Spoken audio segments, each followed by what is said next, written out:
Bom, gente, bom dia, boa tarde, boa noite. Hoje a gente vai falar um pouquinho de uma coisa para relaxar e não é para relaxar, é para você aprender aí algumas coisas estranhas que só tem aqui e só acontecem aqui na Inglaterra. E a primeira coisa que a gente vai falar é das formas de medidas que a Inglaterra utiliza. A Inglaterra usa o método imperial e o método métrico normal, ou seja, você tem várias formas. Você mede as coisas, por exemplo, bebida pode ser em litros, mililitros, pints, em quilos, você tem pounds, né, que são as libras.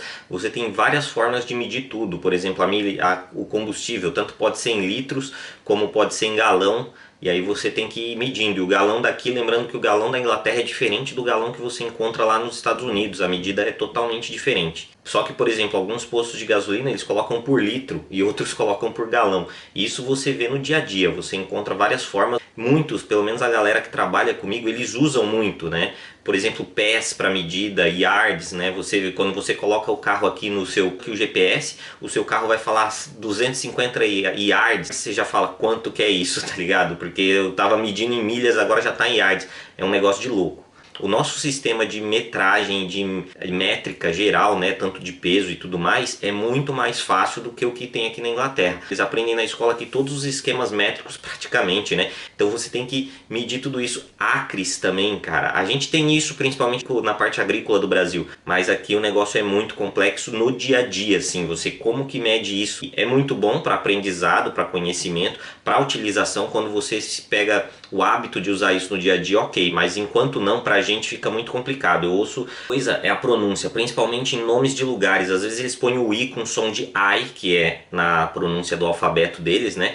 I, mas muitas vezes eles põem o I com som de I, põem o A com som de A e às vezes o A com som de E.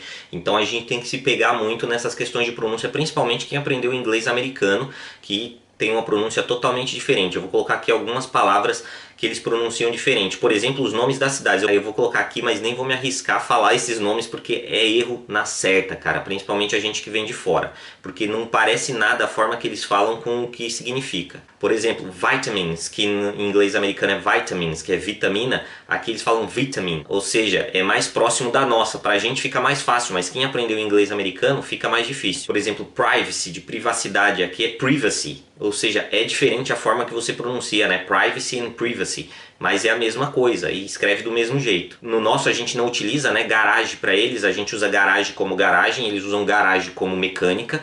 E outro ponto é que garage, em inglês americano é garage, eles pronunciam garage, ou seja, garage and garage. É bem diferente a forma que você pronuncia essas palavras, mas isso você vai pegando no dia a dia, conforme você vai ouvindo. Quanto mais você ouve, melhor. Por isso é sempre bom assistir filme, ver coisas em inglês britânico se você está aqui na Inglaterra. O que a gente tem que se acostumar e acostumar com as pessoas não entendendo a gente principalmente são os accents, os sotaques, porque cada região aqui tem um sotaque, né? Que a gente morava em York, que estava a mais ou menos 30 milhas de Leeds. Em Leeds tem um sotaque completamente diferente que a gente mal consegue pronunciar. Quando a gente chegou aqui, a gente também mal entendia as pessoas porque elas cortavam muito as palavras, que nem a gente corta no Brasil, né? Antes era você, depois virou C, né? Você vai lá. Se você fala isso para um cara que aprendeu o português correto, ele vai ser vai lá, né? Você vai lá, tipo, fica estranho de entender. Então tem tudo isso, mas eles também têm os greetings, que são os cumprimentos que são bem estranhos. Cumprimentos do dia a dia básico que você dá até para pessoas que você não conhece. Eles fazem muito isso aqui na rua, eles passam e dizem hi, hello,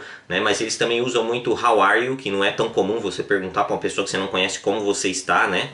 Ou por exemplo, you alright, você está tudo certo ou está tudo certo com você? Se você fala esse tipo de coisa nos Estados Unidos, vai parecer que você está achando que a pessoa está mal. Aqui na Inglaterra você falar you alright é normal, tipo, tá tudo certo com você. Só que quando você fala isso para um americano, muitas vezes eles vão entender que tipo, ué, eu pareço estar doente, alguma coisa do tipo, entendeu?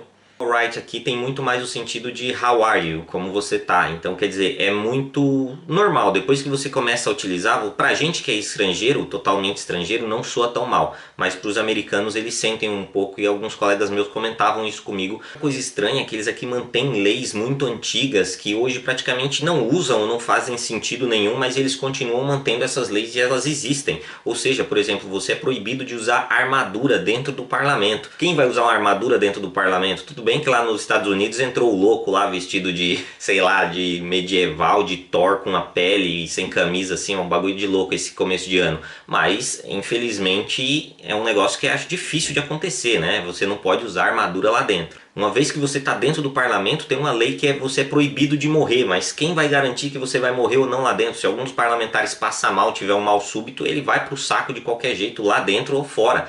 Então, quer dizer, como que você vai garantir? Outra coisa é que os pubs, você não é permitido sair dos pubs bêbados, embriagado. Só que isso é impossível, principalmente aqui, que é um país frio, e ainda mais agora que o lockdown tá aí. Quando esse lockdown acabar, a galera vai pros pubs e vai se matar de beber e vai sair muito embriagado. Isso acontece bastante na Irlanda. Aqui também, bêbado sempre vai sair de pub. Como que você vai entrar num bar, né, onde principalmente, lógico, a maioria das pessoas não bebe só socialmente, mas boa parte eles bebem e toda vez que eles bebem eles saem bêbados. Então isso acontece, é outra lei que é estranha aqui, mas existe. Se você estiver aí viajando pela costa da Inglaterra, próximo do mar, qualquer animal que esteja até 3 milhas da costa, ele pertence à rainha. Assim como vários animais aqui dentro, inclusive aqui se você for nos parques, você pode ver que isso, patos, gansos, etc, eles têm uma fitinha. Eu já vi até pombo, tem vídeo nosso que eu filmei o pombo com aquela fitinha, né, aquele negocinho na pata.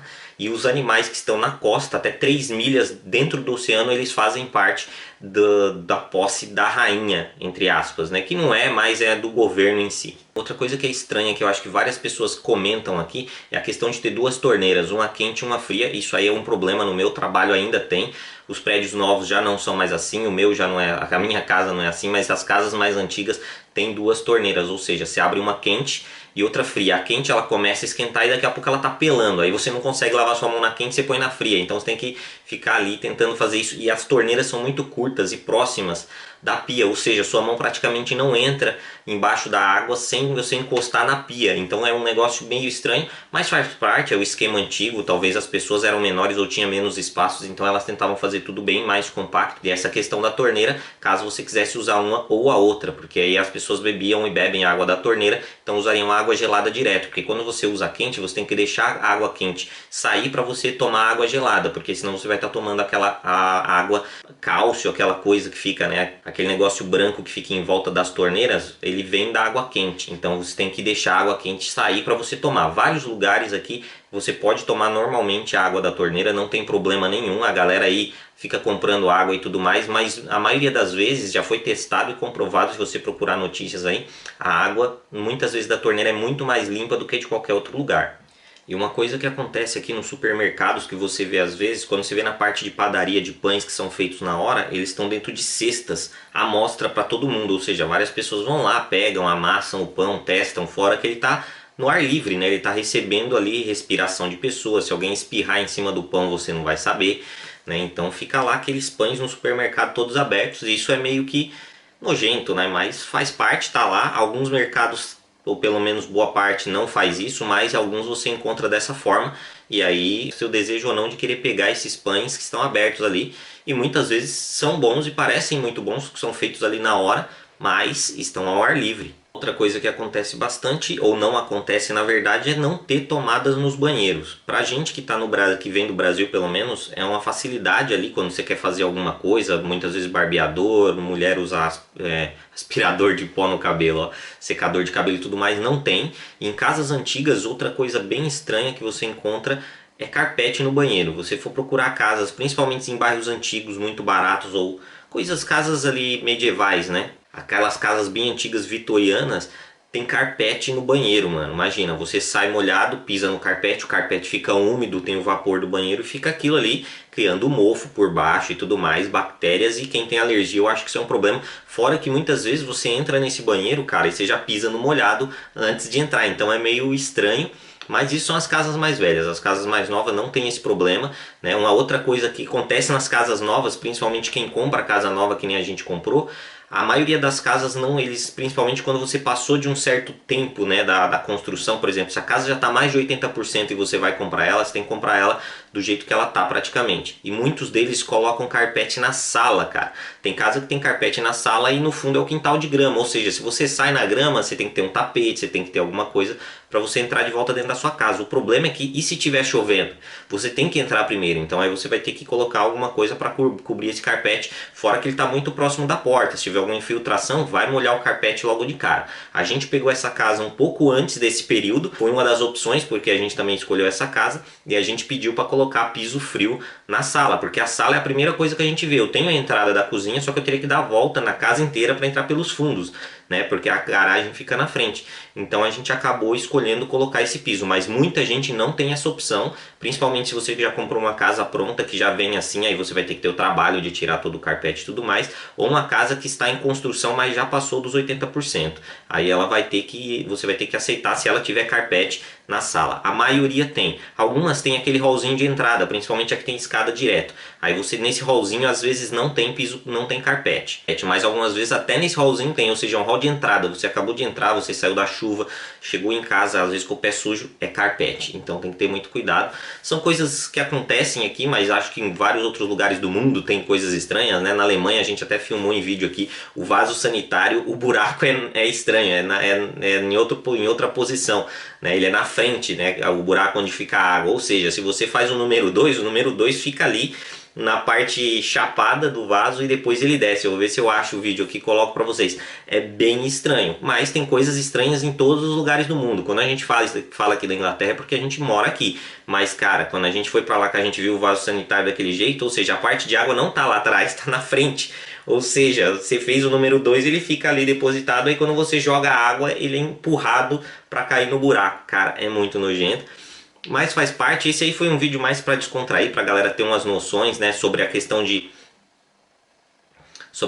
de pronúncia de algumas palavras, das medidas, que eu vou tentar colocar todas as medidas aí na tela para vocês e tudo mais, e essas outras coisas que são mais banais, mas que de alguma forma afetam a gente culturalmente, principalmente no início. Depois que você acostuma, você começa a lidar com a torneira dupla e tudo mais, né? Eu ainda tenho que lidar com isso no meu trabalho, mas aí você meio que aceita e se acostuma e deixa levar.